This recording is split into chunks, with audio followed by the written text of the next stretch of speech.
Alright, so in today's video, we're going to go ahead and go over the idea behind quadratic roots. So whenever they refer to quadratic roots, here is the main definition for it. The roots are the points at which the parabola intersects the x-axis. And more specifically, whenever we intersect the x-axis, we'll call those points x-intercepts. So another word for x-intercepts is roots. In the previous video, we also called them zeros. And here, we'll just rewrite it again. Roots are known as x-intercepts. But another way to describe roots, if it's not written either as zeros or x-intercepts, we can also refer to them as solutions.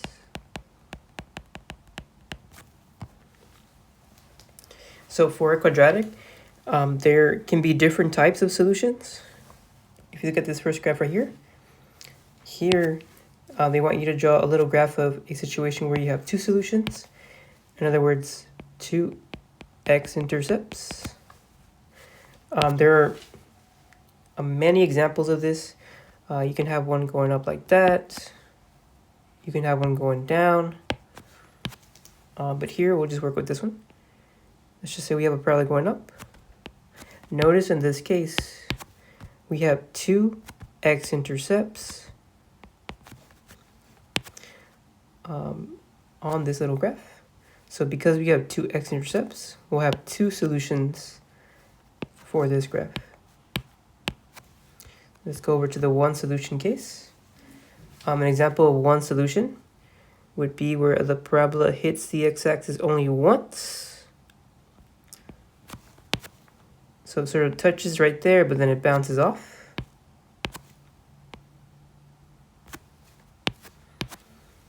This is an example where you only have one x-intercept. And an example where you have no solution would be a situation like this. Once again, there's many examples, but this would be an example right here. Notice that this parabola doesn't intersect the x-axis at all. So because of that, there are no solutions. In other words, there are no x-intercepts for this graph. So that's how you would visualize the solutions graphically. And so what I want you to be able to do is solve a quadratic that's given to you graphically. And there's different ways you can do that. You can use a table. You can graph the points onto a coordinate plane. But remember, we do have access to decimals. We can easily type in this equation into decimals. I'll do that in just a moment. But one thing I want to clarify here is that whenever we're dealing with x-intercepts,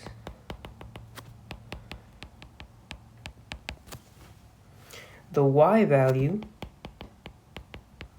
will always, no matter what, be equal to 0. And that's really important when you're solving a quadratic equation. So if we look at example number 1 right here, they give you a quadratic equation with y and x. And what they want you to do in these examples is find the solutions of the following quadratic equations by graphing. So what we'll do here is we'll type this in on decimals. But one thing here I want to just emphasize is that if they want you to find the solutions, what they want you to be able to do is figure out where are the x-intercepts located. That's basically what they want you to do. And one thing I want to emphasize is that whenever you have an x-intercept, the y value will always equal 0. And we'll see that right now. So before I graph this on Desmos, if they ask me to solve this out, I gotta make sure that for my y, I set that equal to 0.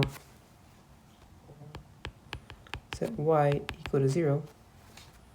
So I'm gonna plug in 0 here. I got 0 equals x squared plus 4x minus 5. So just want to make sure you have that set up. So let's go into Desmos. And let's graph this equation that they give us. So we'll have y equals x squared plus 4x minus 5. You may have to zoom in, zoom out, but you have this shape right here. And what we want to focus on is the x-intercepts. So notice here, we actually have 2 x-intercepts. That means we have 2 solutions for this quadratic equation.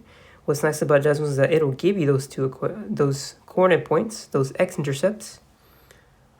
And if you see right here, we do have 2 x-intercepts.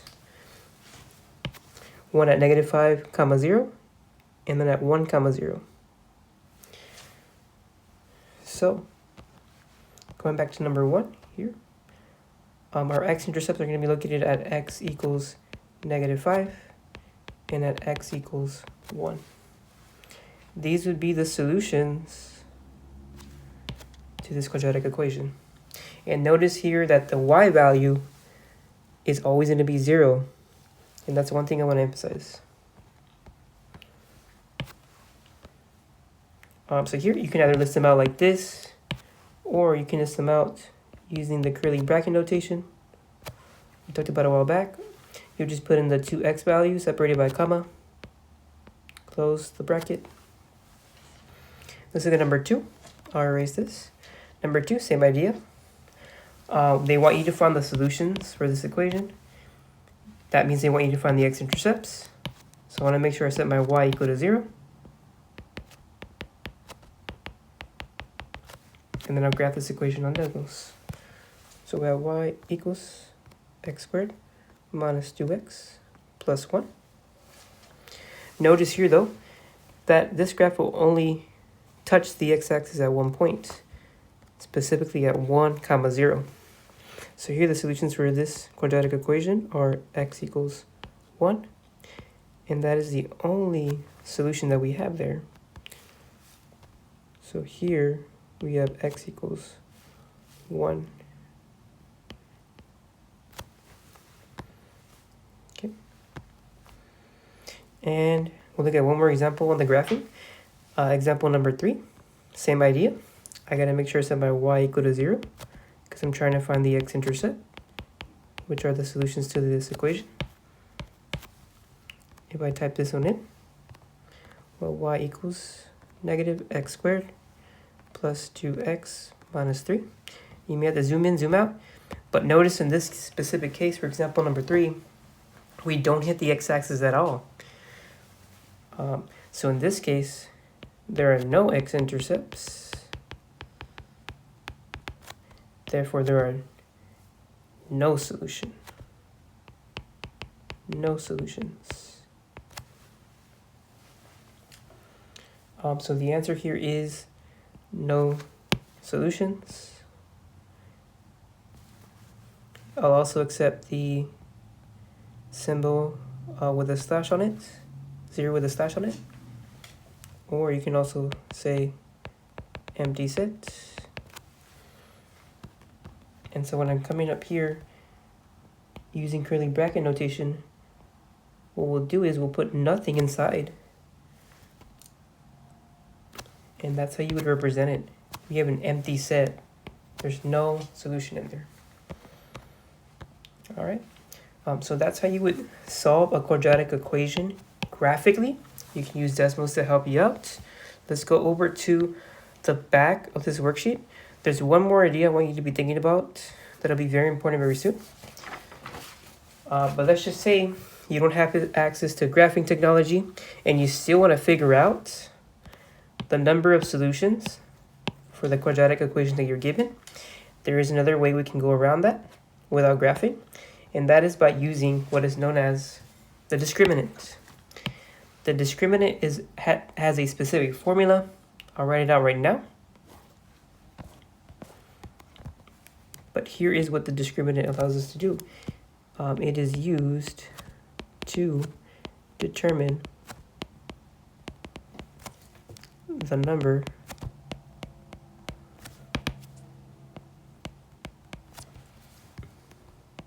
of solutions for a quadratic equation. Once again, solutions refer to the x-intercepts.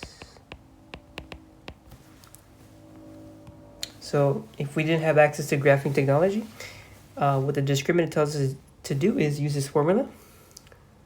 The formula is b squared minus 4 times a times c. We'll apply this formula in just a moment. But there's a couple of conditions we got to be careful of. A, B, and C are coming from the quadratic equation that you're given. We practiced identifying those in class. We just have to do that one more time here.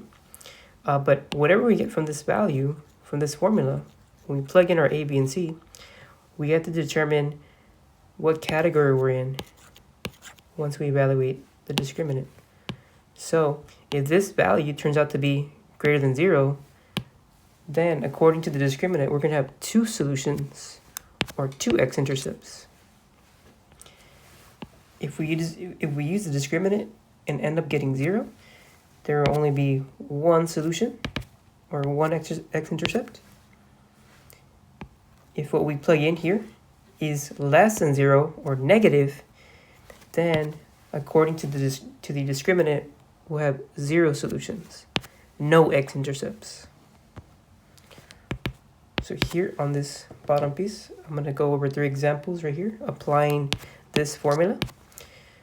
In these examples here, they want you to use the discriminant to determine the number of solutions.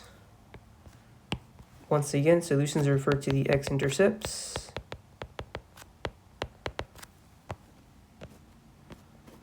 So let's look at number 7.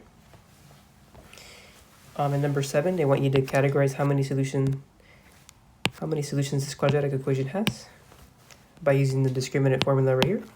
So most important thing here is identify your A, your B, and your C. Notice here our A will be a 1, our B is going to be 5, and our C is going to be 4. So if I plug this into the discriminant formula, b squared minus 4ac, whenever you plug in, make sure to plug in parentheses. I plug in the B. Our B is 5. We'll square that. Minus 4. Plug in the A. Our A is 1. Plug in the C. Our C is 4.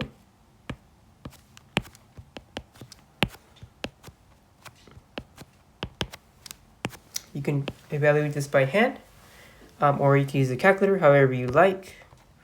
Let me just show you that on Desmos. Parentheses 5 squared minus 4 times 1 times 4. And that value should give me positive 9. So here, we have to determine whether 9 is greater than 0, equal to 0, or less than 0. Here, 9 is greater than 0. I'll write that on the side here, sorry. 9 is greater than 0. So therefore, 9 is my discriminant. If my discriminant is greater than 0, according to this category up here, we'll have 2 solutions. So you're going to check that out. We can always verify that on Desmos. If I type that equation that they give us, y equals x squared plus 5x plus 4. Notice here that indeed we do have 2 x-intercepts, 2 solutions. All right, let's go over to the next one. Question number 8, same ideas. Identify A, B, C. Our A is a 1, our B is negative 3. Be careful with that, make sure to include the negative. Our C is 10. Once again, we're going to plug in to the discriminant, b squared minus 4ac. Plug in the B. Our B is negative 3. Make sure to plug it in parentheses. Minus 4. Plug in the A. And then C. Plug in the 10. I can evaluate this on Desmos, parentheses, -3, close it, squared, minus 4 times 1 times 10. According to this, I should get -31. This is the value of our discriminant. -31 is less than 0. So according to the discriminant, if my discriminant is less than 0, I have no solution, 0 solutions. So I should have no x-intercepts. Just plug that in and verify. Y equals x squared minus 3x plus 10. Zoom out. And indeed here, notice that there are no x-intercepts. The graph does not touch the x-axis at all. So we would have no solution for that quadratic equation. Let's look at one more. Number 9. Same idea. We'll identify our A, our B, and our C. Our A is going to be 1. Our B is going to be 10. C is going to be 25. Plug these values into the discriminant formula. Our B is going to be 10. Don't forget to square it, minus 4. Our A is 1. And our C is 25. I'll plug this into Desmos, parentheses 10, squared, minus 4, times 1, times 25. And according to this, we'll get our discriminant to be equal to 0. So if our discriminant is equal to 0, according to these categories up here, if our discriminant is equal to 0, then we should have one solution, or one x-intercept. So check out one solution. I can also verify that real quickly on Desmos. I'll type in the original equation, y equals x squared plus 10x plus 25. And indeed here, if you notice, this graph does only have one x-intercept at -5, 0. All right. So what I want you to do today is practice these concepts, solving a quadratic equation by graphing. Use Desmos to help you out. And I want you to practice using the discriminant formula. That'll be a very important piece of a much more bigger formula in the near future that we'll use. But once again, the discriminant allows you, without graphing, to tell how many solutions we have for a quadratic equation, how many x-intercepts we have. So what I want you to do is complete the Delta Math assignment based on this. I will for sure quiz you on these topics covered today, so just keep that in mind. Please make sure you're watching these YouTube videos and completing the Delta Math assignments. As always, let me know if you have any questions. Have a great day.